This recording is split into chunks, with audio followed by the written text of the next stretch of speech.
여러분들 가운데는 북한 땅을 위해서 지속적으로 기도하시는 분들이 있을 겁니다. 북한은 요즘 공포정치를 하고 있다. 김정은의 권위에 도전하는 사람들은 가차없이 처단을 한다.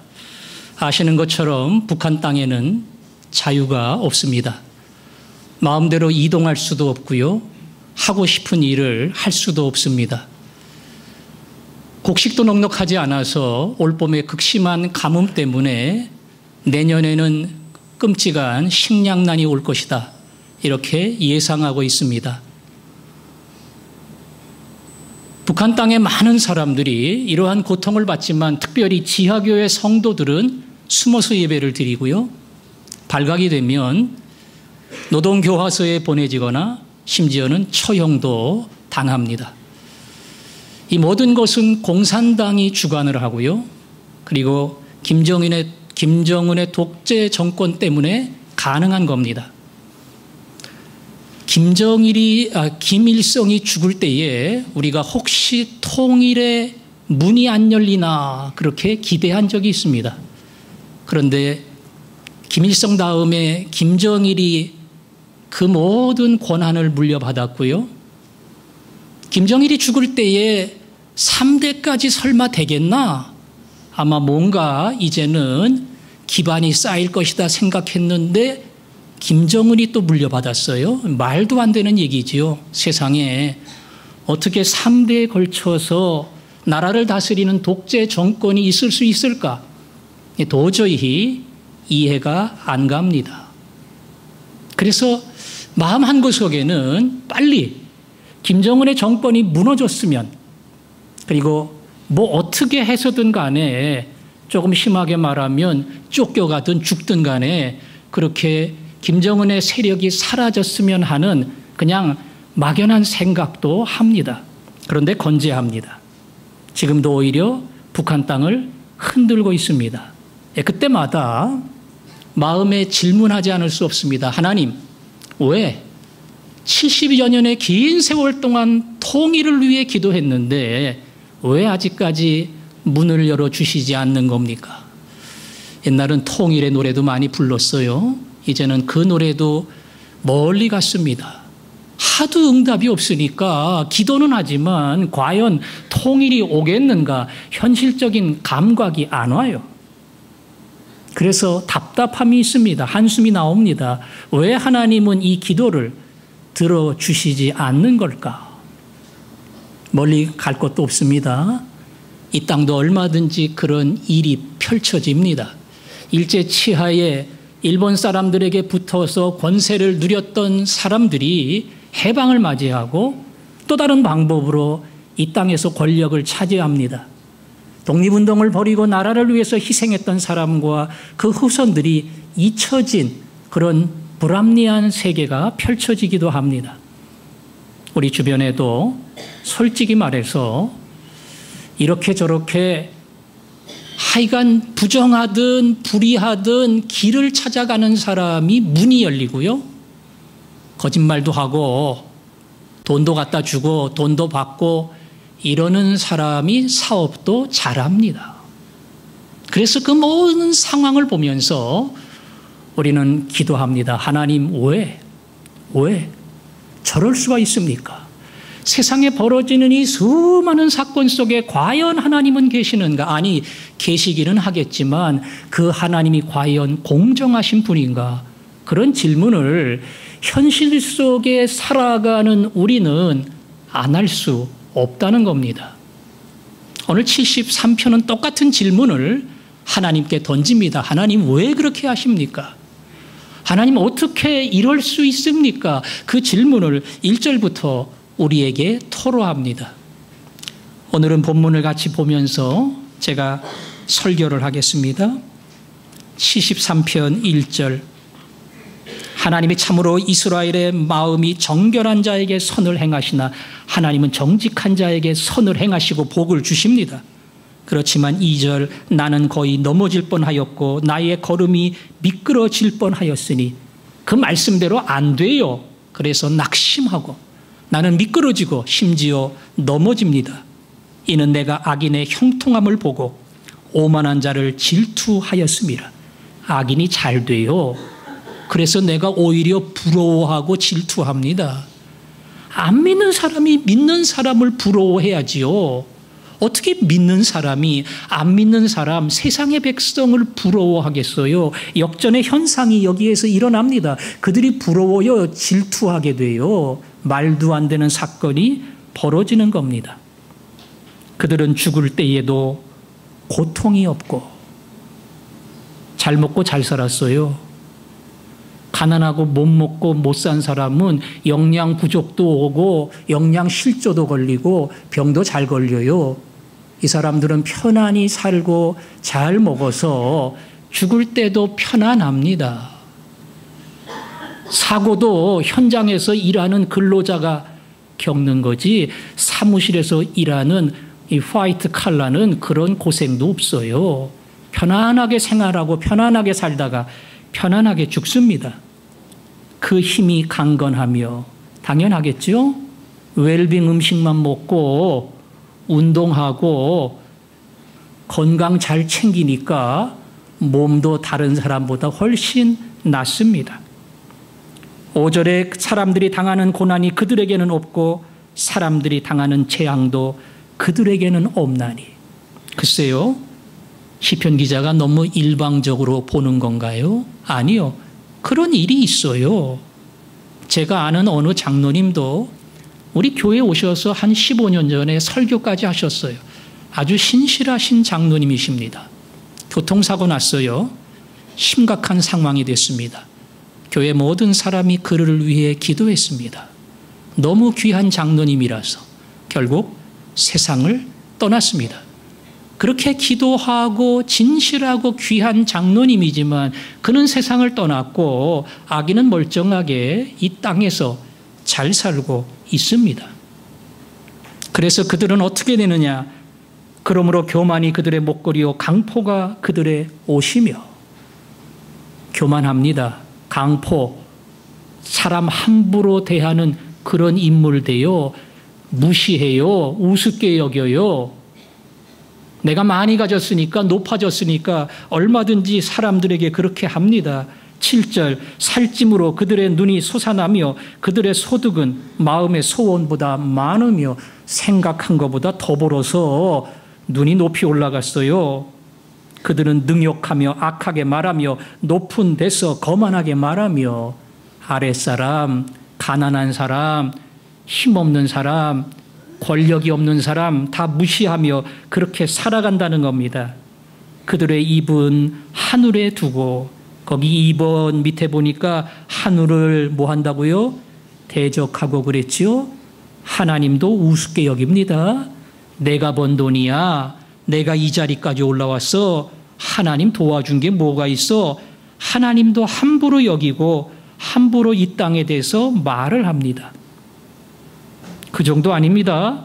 그러므로 그의 백성이 이리로 돌아와서 잔에 가득한 물을 다 마시며 주변의 백성과 사람들이 그 사람들을 쳐다보고 몰려요. 왜? 부러워서. 나도 부자 되려고, 나도 저 사람처럼 성공하려고, 출세하려고 거기 와서 그 물을 먹고 배운다는 겁니다. 그리고 똑같이 말하기를 하나님이 어찌알랴, 지존자에게 지식이 있으랴 하는도다. 똑같이. 예. 하나님 몰라. 하나님 이런 거에 간섭도 안 해. 악인하고 똑같이 성공을 위해서 달려가는 사람이 됩니다. 12절에 볼지어다 이들은 악인들이라도 항상 평안하고 재물은 더욱 불어나도다. 이게 시편 기자가 주변을 보며 느꼈던 세상의 불합리한 현실입니다. 그리고 질문하는 겁니다. 하나님 왜? 이 사람들 심판받아야 돼요. 악한 사람들, 거짓말하는 사람들, 자기 욕심대로 사는 사람들, 하나님 이런 사람 가만히 안 두잖아요. 하나님은 정의의 하나님 아니십니까? 그런데 14절, 나는 종일 재난을 당하며 아침마다 징벌을 받았도다. 15절, 내가 만일 스스로 이르기를 내가 그들처럼 말하리라 하였더라면 나도 아예 저렇게 살까? 그러면 나는 주의 아들들의 세대에 대하여 악행을 행하였으리라. 믿는 자들에게 나는 반역자가 됐을 겁니다. 믿음의 길은 떠날 수 없어요. 근데 왜 나에게는 고난이 오고 아픔이 오고 실패가 오고 눈물 골짜기의 길을 지나야 하는가? 이게 이해가 안 되는 겁니다. 주변에 얼마든지 있다 그랬죠? 얼마든지 있습니다. 얼마든지 만날 수 있습니다. 비자금이 없는 회사는 거의 없습니다. 모르겠어요. 중소기업도 비자금이 있는지. 규모가 있는 회사는 다 비자금이 있어요. 걸리면 수사받고 영창 가요. 그래도 비자금 계속 모아요. 왜 모으는데요? 로비해야 되거든요. 로비하면 어떻게 되는데요? 그러면 사업의 문이 열려요. 은행 융자도 받아요.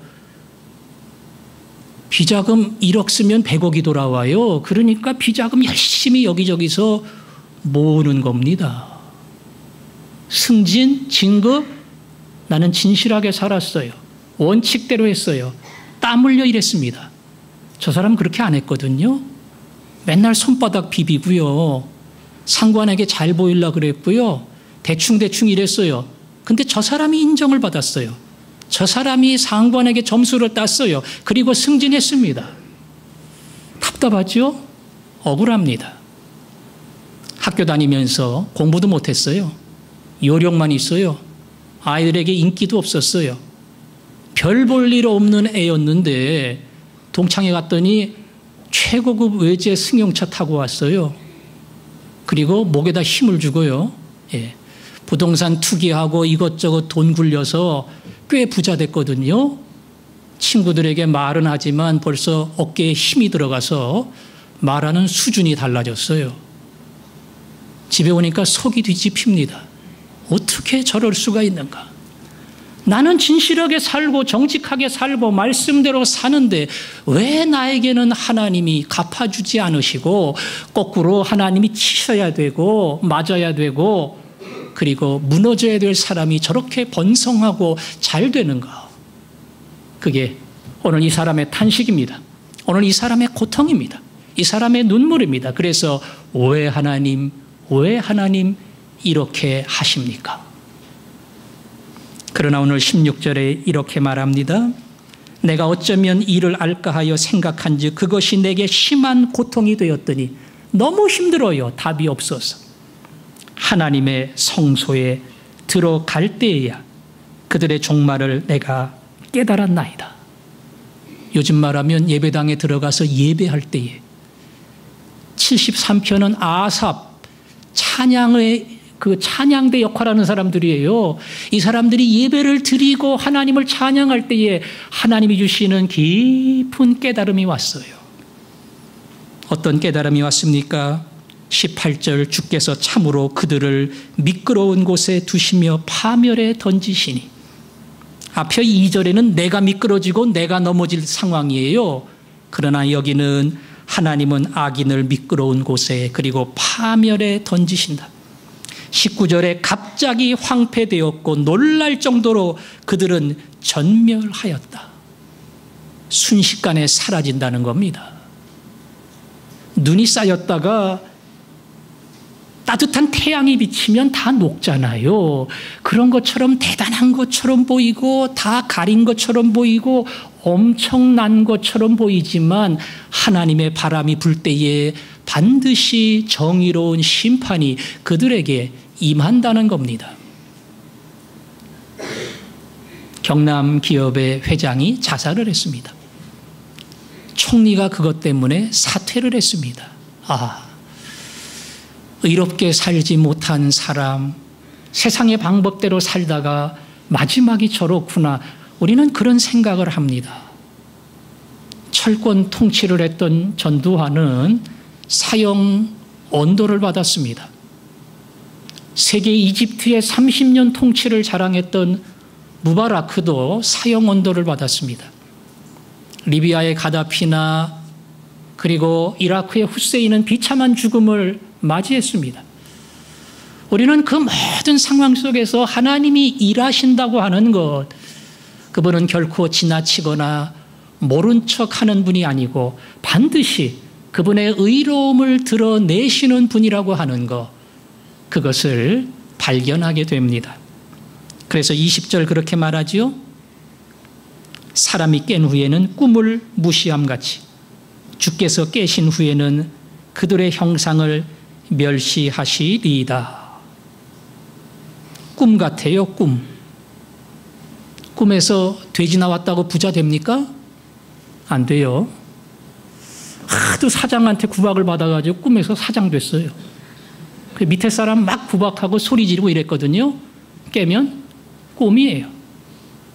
꿈은 일순간의 꿈이고 아무것도 아니고 오히려 허무합니다. 꿈이 사라짐같이 그들의 모든 생각과 자랑이 사라지게 하시리라. 하나님이 약속한 이 약속은 때로 우리의 수준과 우리의 차원과 안 맞을 때가 있어요. 그래서 질문하는 거죠.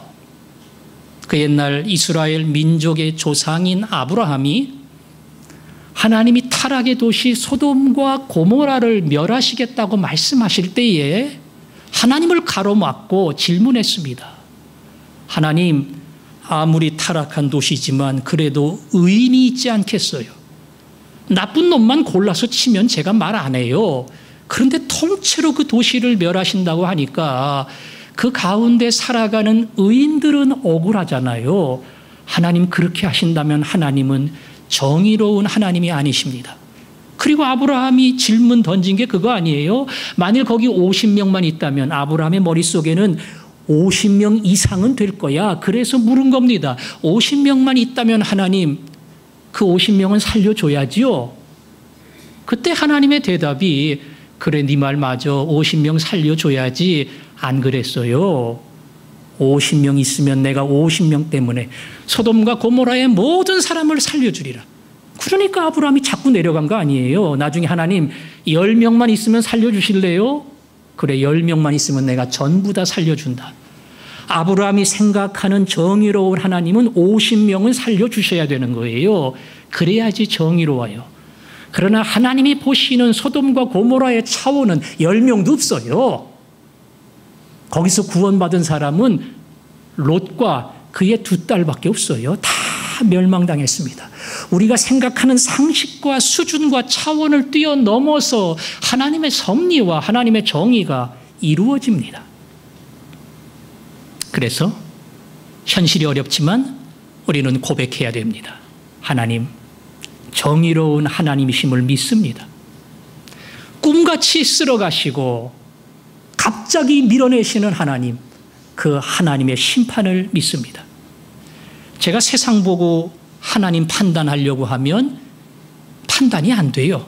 그러나 의로우신 하나님, 공의로우신 하나님, 제가 그분을 믿고 그리고 받아들이고 세상을 보려고 하면 하나님의 시각으로 세상을 보게 될 줄 믿습니다. 이 믿음의 눈을 볼 때에 세상에 대한 해석이 가능합니다. 제가 설명을 다 드렸지만 그래도 여러분 가운데 목사님 말이 다 맞지만 그래도 악인이 잘 되는 거 어떡할 거예요? 그래도 악인이 잘 돼요. 잘 나갑니다. 김정은 얘기했지요. 말도 안 되는 3대에 걸친 세습이. 저는 북한 사람 생각할 때도 신경질 나요. 어떻게 그걸 가만두나. 그냥 죽고 살기로 달라붙어가지고 때려 부셔야지 어떻게 3대째 왕노릇하도록 그렇게 가만히 있을 수 있나. 지금 그러고 살아요. 권력 휘두르고 살아요. 정말 말 같지도 않아요. TV에 나오는 거 보면. 김일성 흉내내면서 왔다 갔다 하는 거 보면. 새파란 사람이. 불의한 방법으로 돈을 번 사람이 시험 당하고 넘어져야 돼요. 근데 시험 안 당해요. 길이 잘 열려요. 걸리지도 않아요. 점점 돈이 많아져요. 자식은 몰래 쪽집게 과외시켜가지고요. 명문대 보내요. 그리고 다 물려줘요. 왜 이렇게 잘 될까? 이해가 안 돼요. 이단의 교주들 보세요. 문선명은 93세 살았어요. 신천지의 이만희는 84세입니다. 그리고 그 자리에서 얼마나 떵떵거리는지 몰라요. 병으로 죽던가 사고로 죽던가 그런 사람 빨리 죽어야 되는데 안 죽고 오래 살아요. 왜 저럴까? 왜 저럴까? 왜 하나님은 심판하지 않고 저런 사람을 내버려 두실까? 아무리 심판한다 그러고 가로막는다 그래도 우리는 하나님이 하신다는 그 약속을 믿지만 이 현실 속에서 그 증거의 수많은 내용들을 볼 수도 없고 믿을 수도 없는 그런 안타까운 자리에 처하게 됩니다. 제가 예상컨대 김정은은 절대로 예수를 안 믿을 겁니다. 돈이 많은 그룹의 총수도 거진 안 믿을 겁니다. 물론 이랜드의 사장이나 신원 에베네셀의 회장이나 믿음의 생활하는 사람이 있어요. 그러나 거대 초인류 기업의 회장들은 거의 안 믿을 겁니다. 이단의 교주는 말할 것도 없어요. 하나님 앞에서 많이 받은 사람, 돈이든 권력이든 사람들의 인기든 그 사람들은 더 큰 책임을 하나님이 물을 겁니다. 왜 이 사람들이 못 믿냐? 말씀드렸지요. 권력이 절대 권력이 되면 이거 못 놔요. 잘못된 줄 알아도 못 놔요. 이게 너무 좋았어. 어마어마한 돈이 있으면 포기 못해요. 하나님이 더 귀중하다고 생각할 수가 없어요. 이게 너무 가치가 있었어. 수많은 사람이 바라보고 우러러보는 메시아가 되면 자기가 거짓말인 거 알아요. 그래도 그거 놓지 못합니다. 마약입니다. 그걸 먹으면 놓을 수가 없어요. 그래서 많이 가진 자가 사실은 멸망의 길로 가는 겁니다. 하나님이 제게 주신 깨달음은 그런 거예요. 만일 그 사람에게서 권력이 없다면 사람들이 그를 존경할까? 그 사람에게서 그 어마어마한 재산이 없다면 사람들이 그를 믿어줄까? 그 사람이 메시아가 아니라는 사실을 깨달은다면 사람들이 과연 그를 따라갈까? 아니요. 절대로 아닙니다. 그 권력을 보고 돈을 보고 그 사람의 인기를 보고 사람들은 따라가고 추종을 하는 거예요. 그거 다 떨어지면 그 사람은 절대로 존경받는 인물이 못 됩니다. 껍데기로 사는 거예요. 하나님의 심판은 말할 것도 없지요. 하나님은 반드시 그런 사람을 심판하십니다. 그래서 오늘 시편 기자는 22절에 이렇게 얘기합니다. 22절 내가 이같이 우매무지함으로 주 앞에 짐승이오나 의로우신 하나님을 제가 믿지 못하고 계속 질문을 던졌는데 하나님 제가 미련한 짐승 같습니다. 깨닫지를 못합니다. 25절 하늘에서는 주 외에 누가 내게 있으리요 땅에서는 주밖에 내가 사모할 리 없나이다. 하나님 내 재산은 하나님이에요. 하늘에서 땅에도 오직 주 하나님밖에 없습니다. 26절 내 육체와 마음은 쇠약하나 오늘 나의 삶은 어렵습니다. 길이 안 열립니다. 하던 것도 자꾸 막힙니다. 그러나 하나님은 내 마음의 반석이시요 영원한 분깃이시라. 그러나 하나님은 내 인생의 기초며 반석이며 내 삶은 거기서 시작이 됩니다. 그래서 결론이 뭡니까? 27절 무릇 주를 멀리하는 자는 망한다. 돈 가지면 뭐해? 권세 높으면 뭐해? 인기 있으면 뭐해? 하나님을 멀리하는 사람은 망하는 사람이야. 28절 하나님께 가까이함이 내게 복이라. 하나님께 가까이함이 내게 복이라. 앞에 보세요. 전쟁터에 나가서 큰 공을 세웠어요. 그래서 왕이 엄청난 벼슬을 줬습니다. 어마어마한 상을 주고 큰 집을 줬어요. 대단한 사람이죠. 누구도 쳐다볼 수 없는 최고의 대우를 받은 사람이 됐어요. 반대로 왕궁에서 그냥 소년으로 살아갑니다. 뭐 대단한 권세도 없고 큰 재산을 가진 것도 아니에요. 중요한 것은 이 사람이 왕의 아들이에요. 왕의 아들 뭐라 그럽니까? 왕자라 그래요. 왕자. 벼슬 얻고 상 받고 대단한 지위를 누리는 사람이 남들 보기에는 너무나 부러워요. 안 부러워하는 사람 하나 있어요. 왕자. 왕자는 뭘 가지고 있으니까 우리 아버지 거 내 거야. 아버지 권세 내 권세야. 아버지 누리고 있는 모든 것을 내가 누릴 거야. 그 왕의 권세가 자기 권세인 것을 알기 때문에 왕자는 부러워하지 않아요. 언젠간 너 내 밑에 있을 거야. 내 시중을 들어야 될 거야. 오늘 시편 기자의 고백이 그겁니다. 주 외에는, 하나님 외에는 나의 사모할 자 없나이다. 하나님이 내 인생의 반석이시고 내 인생의 분기십니다. 바울은 디모데전서 6장에서 그렇게 말했습니다. 정함이 없는 재물에 소망을 두지 말고, 조금 가지고 있다고 그거 가지고 자랑하지 말어. 조금 올라갔다고 그거 가지고 어깨에 힘주지 말어. 언젠가는 없어지고 사라질 수 있다. 너희들의 진정으로 자랑할 것은 무엇이냐? 오직 우리에게 모든 것을 후히 주사 누리게 하시는 하나님께 소망을 두라. 맞는 말이죠? 예. 없어질지 모르는 돈 가지고 자랑하는 거 얼마나 미련해요. 언제 내려올지 모르는 자리에서 불안불안히 있으면서 큰 소리 치는 거 얼마나 바보 같아요. 그거를 다 주시는 하나님, 후히 주시는 하나님. 나 그 하나님 아들이야. 맘먹으면 얼마든지 줘. 물론 기다리라 그러면 내가 기다릴 거야. 그러나 하나님은 왕을 멸하기도 하고 세우기도 하고 높이기도 하고 낮추기도 해. 내가 하나님의 자녀라고 하는 그 사실, 하나님의 아들과 딸이라고 하는 이 사실은 나의 위대한 재산이다. 나는 이 재산으로 만족한다. 이것이 오늘 시편 기자의 마지막 고백입니다. 여러분 어떠한 복을 받으며 살기를 원합니까? 목사님, 저는 땅에서 잘 되고 하늘에서도 잘 됐으면 좋겠습니다. 최고 복이죠. 땅에서도 건강하고 물질의 복을 받고 많은 사람을 도와주고 하늘나라에서도 주님을 위해서 행한 그 모든 행함에 상을 받는 사람, 그거 최고죠. 예. 여러분 가운데 그런 복 받는 사람이 많기를 바랍니다. 예. 아멘한 사람만 받으십시오. 예.